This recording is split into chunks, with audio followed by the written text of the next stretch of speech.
This lecture is on blood plasma.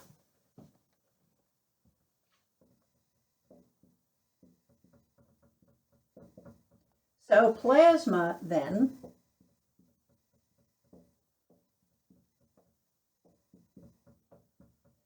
constitutes about 55%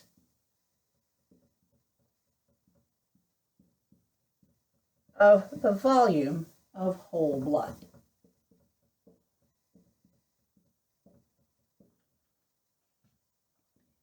And water then accounts for 92%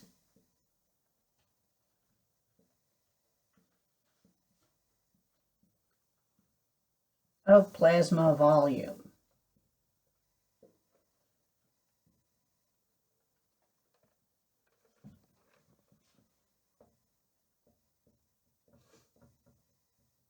And plasma contains then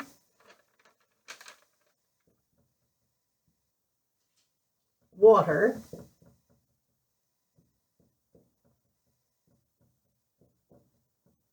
electrolytes, basically dissolved minerals, and these then are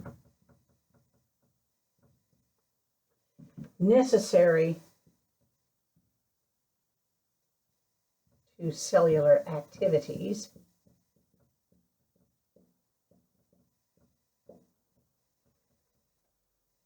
Blood plasma also contains nutrients,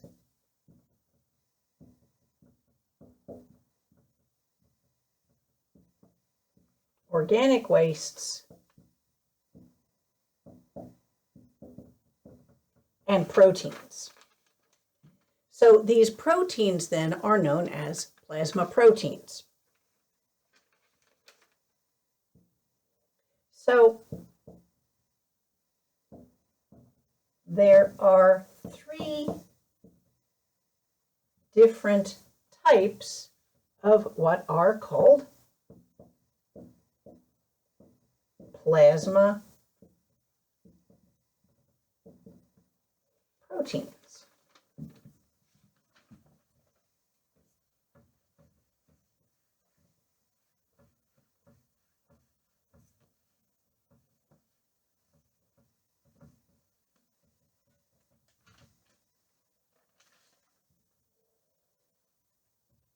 So then, they are, to begin with,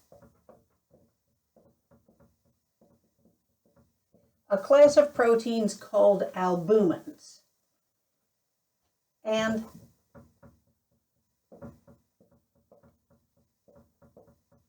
these make up about 60% of your plasma proteins.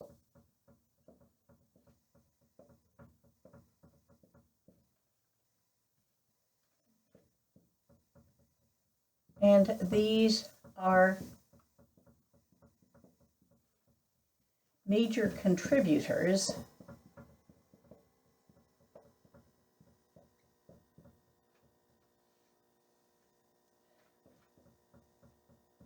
to the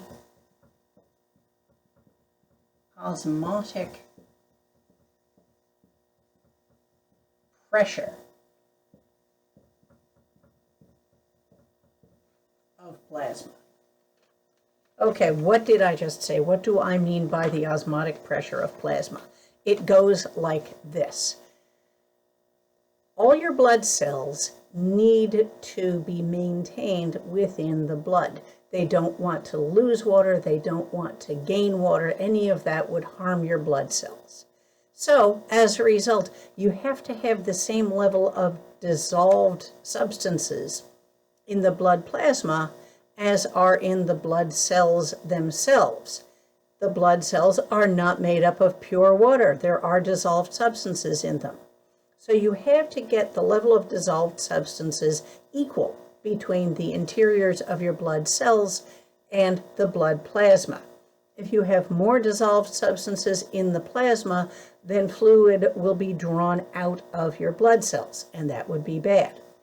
On the other hand, if you have more dissolved substances in your blood cells, then fluid, that is to say water, will be drawn into your cells, your blood cells. Your blood cells can bloat, your blood cells can even burst under those circumstances, and that would be a bad outcome as well. So you need to have those two things, the dissolved substances on the inside of your blood cells and in the blood plasma. You need those two things to be equal. And this is the job of the albumins. The albumins are there largely to make sure that whatever the dissolved substance level is in your blood otherwise, or in your cells otherwise, they are there to basically make those two things equal. So that's then what the albumins do.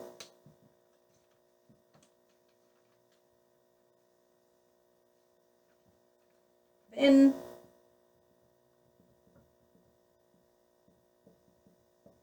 there are the plasma proteins called globulins, and these are about 33% of your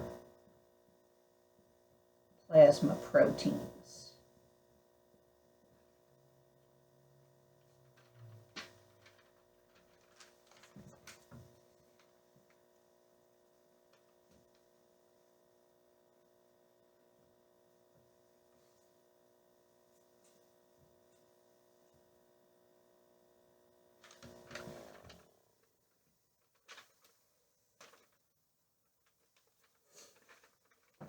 So we have two different kinds here. So these globulins then include immunoglobulins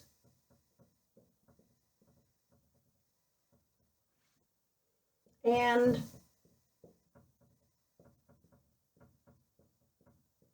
transport proteins. These are both types of immunoglobulins.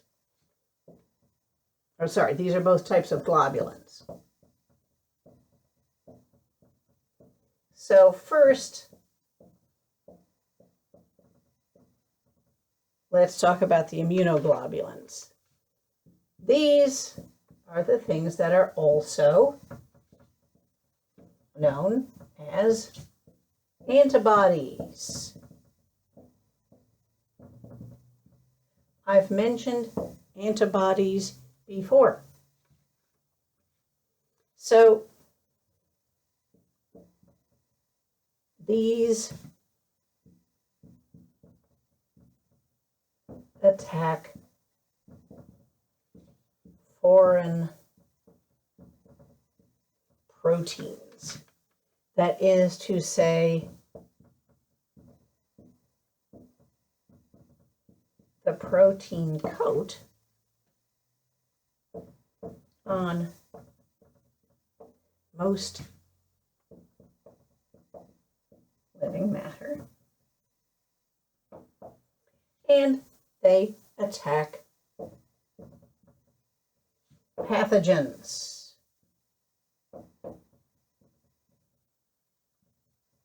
That is to say, microorganisms that want to make you sick. And again, your antibodies are a part of your specific immune system. Your general immune system consists of a whole bunch of white blood cells that will basically attack anything that comes from outside your body. So if you get a cut and you wind up having some bacteria or viruses or a fungus introduced that way, or if you wind up inhaling bacteria or funguses or viruses, your general immune system will consist of these cells that will basically come along and try and eat anything that doesn't belong there. Sort of Pac-Man style, you will wind up having an invading bacteria, and you will wind up having various cells in your general immune system come along and just eat it. Regardless of what it is, if it's foreign, they'll take it out. However, then you have your specific immune system, which takes longer to get underway. The general immune system will respond immediately to, as I said, anything introduced through a cut or through inhaling or the like. But with the specific immune system, it takes longer to get going. Basically, your body needs to get to know that particular pathogen. It needs to form a template of the proteins around that particular pathogen.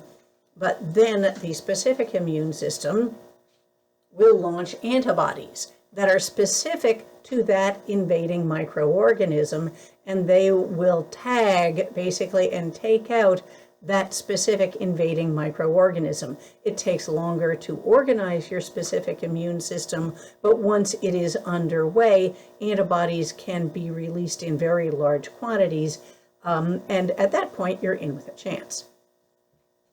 This, by the way, is why vaccines work. Vaccines are basically just exposing your body to a small amount of a pathogen or to some aspect of a pathogen, so that your immune system winds up building up that specific response early.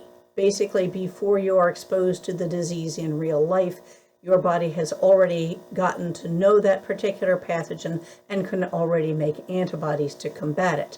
So very often you can be exposed to that disease and your specific immune system will respond so quickly you never even know that you were exposed to it.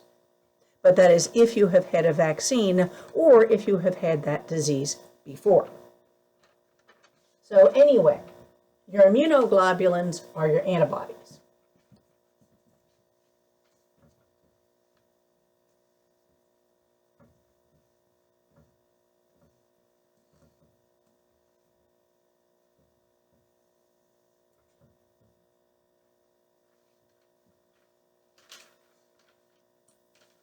Then we have transport proteins.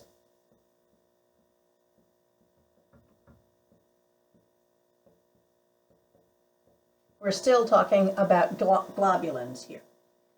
Transport proteins, that type of globulin, then, these bind small electrolytes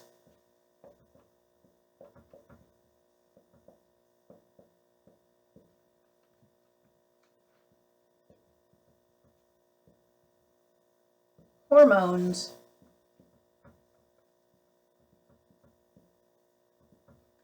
or compounds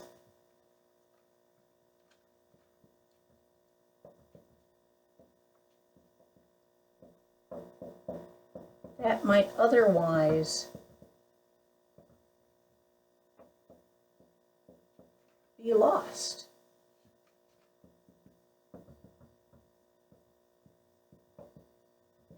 In the urine.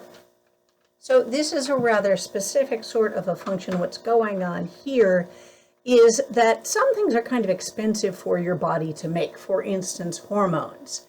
And they might possibly pass out with the urine, but on the other hand, your body may say, you know, that was expensive, let's bring it back.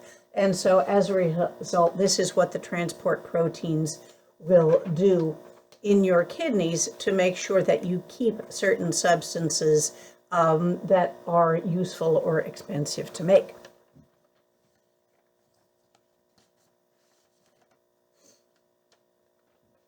So those are your globulins.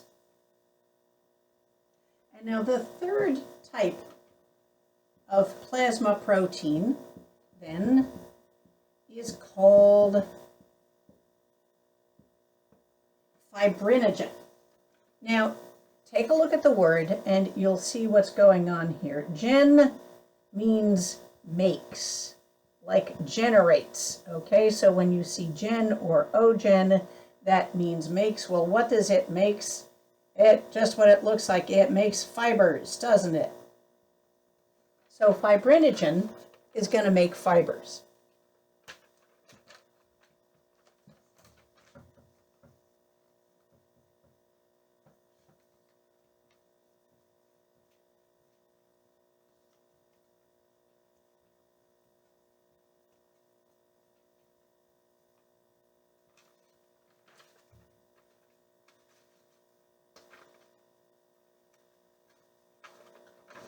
So fibrinogen, then,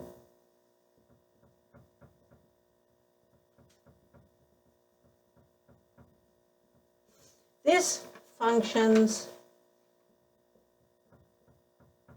in the clotting reaction.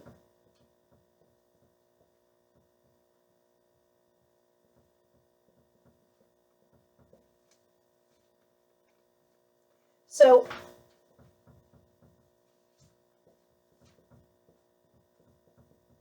when clotting takes place, then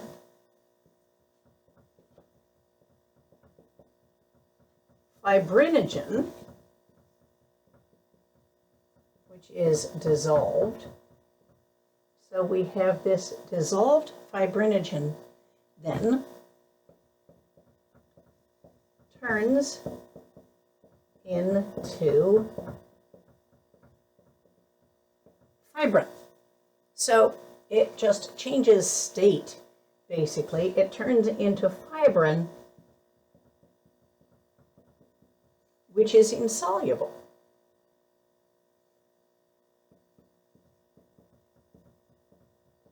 That is to say, it will not dissolve.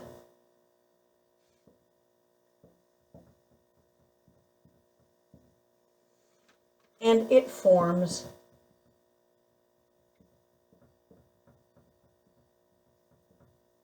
large strands. So what did I just say? What I just said is this: you have this dissolved protein in your blood called fibrinogen. Then when you wind up getting a cut, this dissolved protein, the fibrinogen, in the area around the cut, the clotting mechanism is a multi-step process. But one of those steps then is that the fibrinogen basically clots out. It goes from its dissolved form to its insoluble form, and it makes fibers. So you suddenly wind up having these fibers suddenly being laid down right around the place where the cut is. Does it sound like what it's supposed to do?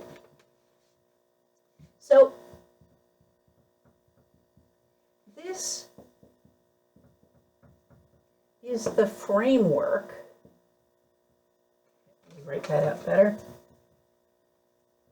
This is the framework for a blood clot. Again, the fibrinogen in the area around the cut turns into fibrin, and it lays down these fibers over the cut. It's basically putting down a Band-Aid on the inside of the vessel wall. And that will hold things together, and it will prevent leaking until actual healing can occur, which is where the epithelial, basically the break in the epithelium can heal, because you wind up having new epithelial cells formed so that you actually get a new complete vessel wall that way. But in the meantime, as I said, you've stopped up the hole with this Band-Aid made out of fibrin.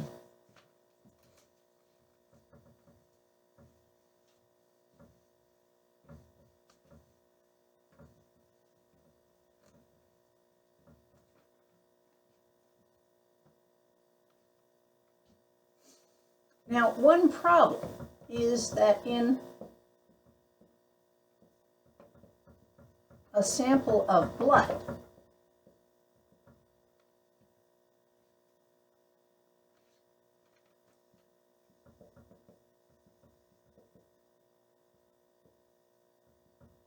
fibrinogen will convert to fibrin